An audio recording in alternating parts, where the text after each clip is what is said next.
What's up mga par? For today's video, tuturuan ko kayo ng mga tips para sa mas maayos na pagsasama sa buhay mag-asawa. Yan. Makinig kayo. Una, dapat tayong mga lalaki ang nasusunod. Siyempre, batas tayo no? At pangalawa, ang pinaka-importante sa lahat, yung mga ayaw niya, yun ang gawin mo. Niwala ka sa akin. Yun ang gawin mo. Kapag ayaw niyang ginagawa niya, gawin mo.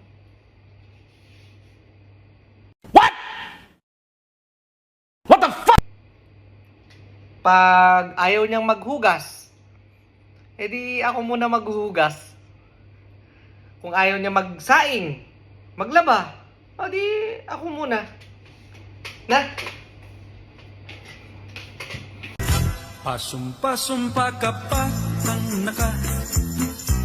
Na mahal mo ako, tang na mo.